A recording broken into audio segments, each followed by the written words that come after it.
Salam sejahtera bagi kita semua, Shalom. Saudaraku, mensyukuri segala berkat Tuhan yang telah Tuhan anugerahkan di tengah-tengah kehidupan kita. Marilah kita beribadah kepada Tuhan. Kita angkat pujian Allah peduli.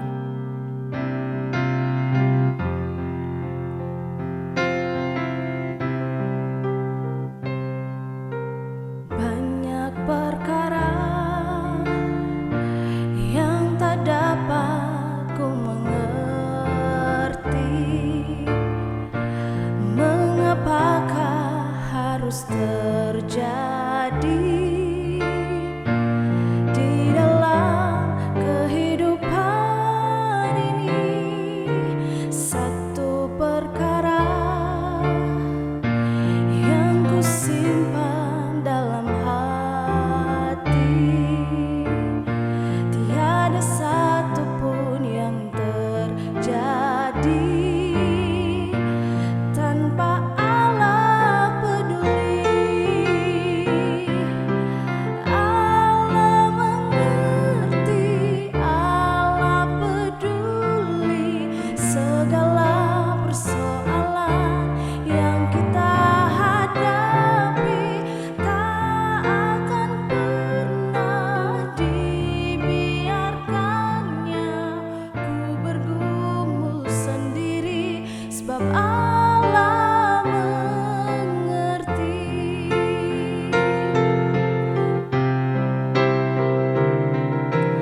Allah mengerti, Allah peduli segala persoalan yang kita hadapi.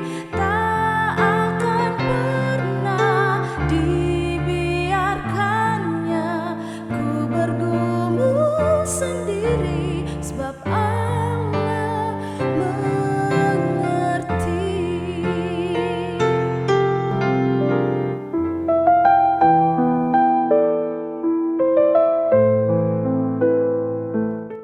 Mari kita satu di dalam doa, kita berdoa.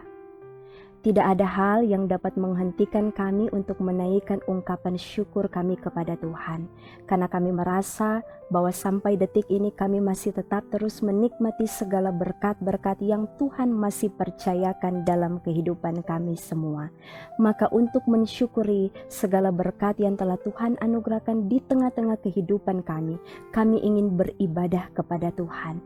Di dalamnya kami ingin mendengarkan sapaan Tuhan melalui firman Tuhan dalam Alkitab yang akan kami baca, yang akan kami dengar, dan yang akan kami renungkan pada saat ini. Maka kami bermohon, pimpinlah kami dengan kuat kuasa Roh Kudus-Mu, agar benar-benar firman Tuhan ini dapat kami praktekkan, dapat kami aplikasikan dalam kehidupan kami setiap hari. Maka di saat ini Tuhan, berfirmanlah Engkau, kami siap untuk mendengarkannya. Di dalam nama Tuhan Yesus, sumber hikmat bagi kami semua. Amin. Saudara-saudara, hari ini kita akan membaca dalam Injil Matius pasalnya yang ke-27 ayat 4b hingga ayatnya yang ke-5. Tetapi jawab mereka, "Apa urusan kami dengan itu? Itu urusanmu sendiri." Maka ia pun melemparkan uang perak itu ke dalam bait suci, lalu pergi dari situ dan menggantung diri.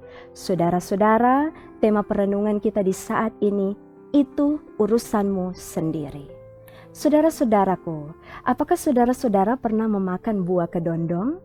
Buah kedondong luarnya licin, tapi ternyata dalamnya berduri. Tampilan luar sangat berbanding terbalik dengan apa yang ada di dalamnya. Filosofi buah kedondong ini layak disematkan bagi para Sanhedrin, yaitu para imam-imam kepala dan tua-tua yang dalam tampilan luarnya mereka terlihat sangat piawai dan pandai akan hukum Taurat, tapi ternyata dalam sikap dan tindakan mereka adalah orang-orang munafik yang ternyata tidak melakukan hukum Taurat yang mereka pelajari sehari-hari itu. Hukum Taurat intinya adalah kasih, tapi ternyata bukan kasih itu yang mereka wujud nyatakan dalam tindakan mereka. terbukti saat Yudas telah sadar akan kesalahan dan dosanya yang telah menyerahkan Yesus seharga 30 keping perak ketika dia ingin mengembalikan uang itu pada mereka sebagai tanda penyesalannya. Para imam-imam kepala dan tua-tua yang disebut para Sanhedrin, mereka menolak uang itu dengan berkata, "Apa urusan kami dengan itu? Itu urusanmu sendiri." Terlihat suci, tapi ternyata ruci. Sikap tidak terpuji ditunjukkan oleh para imam-imam kepala dan tua-tua yang mendengarkan pengakuan yang dikatakan oleh Yudas. Tidak peduli adalah sikap yang ditunjukkan oleh mereka pada Yudas yang baru saja mengakui kesalahannya. Saat Yudas ingin menjual Tuhannya, para imam-imam kepala menyambut dia dengan sambutan hangat. Namun saat mereka telah mendapat apa yang mereka mau, mereka seakan tidak mau tahu dan tidak mau peduli dengan penderitaan Yudas saat itu yang sudah dikuasai oleh penyesalan. Mereka tidak mau mengambil bagian dalam dosa yang dilakukan oleh Yudas, padahal mereka juga melakukan kesalahan dan dosa yang tidak jauh berbeda dengan apa yang dilakukan oleh Yudas. Setelah mereka menjebak Yudas, mereka tidak saja hanya meninggalkannya sendirian, tapi mereka juga menertawakan dia. Jadi di sini kita tahu bahwa orang-orang yang tidak pernah menyesali dosa akan meremehkan orang lain yang mengaku dosa. Saudaraku, mungkinkah kita juga pernah ada di situasi seperti ini? Tidak mau tahu dan tidak mau peduli dengan penderitaan orang lain. Padahal mungkin saja kita pernah juga ada di posisi yang sama, yakni sama-sama pernah menderita. Sikap egois, mementingkan diri sendiri, dan mengabaikan orang lain adalah tindakan yang tidak sepatutnya dilakukan oleh orang Kristen, apalagi dalam kehidupan berkeluarga dan dalam kehidupan pelayanan. Ini juga menjadi bahan perenungan bagi kita yang dipilih sebagai hamba atau pelayan. Jangan sampai kita menjadi seperti para imam dan tua-tua. Sejatinya tugas mereka adalah membawa orang pada pertobatan, tapi justru merekalah yang menolak untuk membantu Yudas. Oleh sebab itu Yudas memilih untuk bunuh diri ketimbang mencari pengampunan Tuhan. Saudara-saudara, kita terpanggil untuk menunjukkan sikap saling peduli dan saling berempati terhadap orang lain. Bukan hanya karena tugas kita sebagai makhluk sosial, tapi juga karena Allah telah menunjukkan sikap itu terlebih dahulu bagi kita manusia lewat pengorbanannya di kayu salib. Coba saja kita pikirkan, kalau saja Allah enggan berempati dan menunjukkan rasa pedulinya bagi kita, pastilah kita telah binasa karena dosa dan kesalahan-kesalahan kita. Untuk itu, mari kita ikuti teladan yang sudah ditunjukkan oleh Yesus Kristus. Jadilah penolong bagi mereka yang butuh akan pertolongan kita. Rangkulah mereka untuk berjalan kembali menuju pada pertobatan, untuk menerima dan menikmati keselamatan dari Tuhan. Tunjukkan kepedulian kita bagi orang lain, sebab Allah telah lebih dahulu menunjukkan kepeduliannya dengan rela mengorbankan dirinya bagi saya dan saudara-saudara sekalian. Amin untuk firman Tuhan. Mari kita satu di dalam doa, kita berdoa. Segala pujian dan syukur patut kami persembahkan kepadamu Tuhan, Sang Pencipta dan Sang Pemelihara kehidupan kami. Kami bersyukur di hari ini Tuhan mau memperdengarkan suara-Mu lewat kebenaran firman Tuhan dalam Alkitab yang telah kami baca dan renungkan di saat ini. Maka biarlah kami akan mengikuti teladan Yesus Kristus yang selalu peduli, yang selalu ada dalam setiap hal-hal, dalam setiap situasi kehidupan yang terjadi dalam kehidupan kami. Semoga kami menjadi orang-orang yang juga turut peduli kepada orang-orang yang membutuhkan pertolongan kami. Kami bersyukur Tuhan kami sudah boleh beribadah, dan kalau masih ada kesempatan lagi kami untuk beribadah kepada Tuhan, semoga kami tidak menyia-nyiakan segala waktu dan kesempatan yang Tuhan berikan dalam kehidupan kami.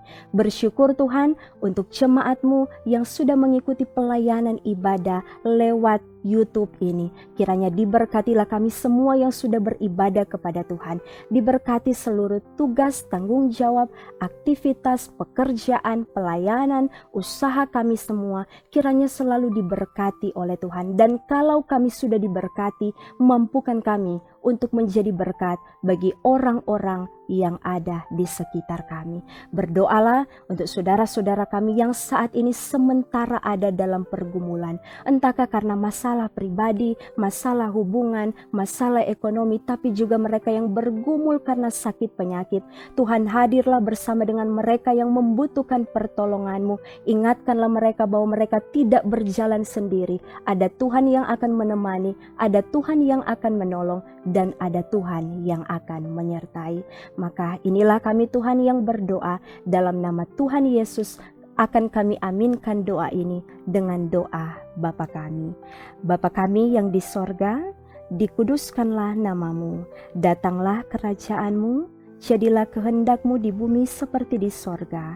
Berikanlah kami pada hari ini makanan kami yang secukupnya, dan ampunilah kami akan kesalahan kami, seperti kami juga mengampuni orang yang bersalah kepada kami. Dan janganlah membawa kami ke dalam pencobaan, tetapi lepaskanlah kami daripada yang jahat, karena Engkaulah yang mempunyai kerajaan dan kuasa dan kemuliaan sampai selama-lamanya. Amin. Saudara, demikianlah kita telah mengikuti pelayanan ibadah di saat ini. Tuhan kiranya memberkati kita sekalian. Shalom.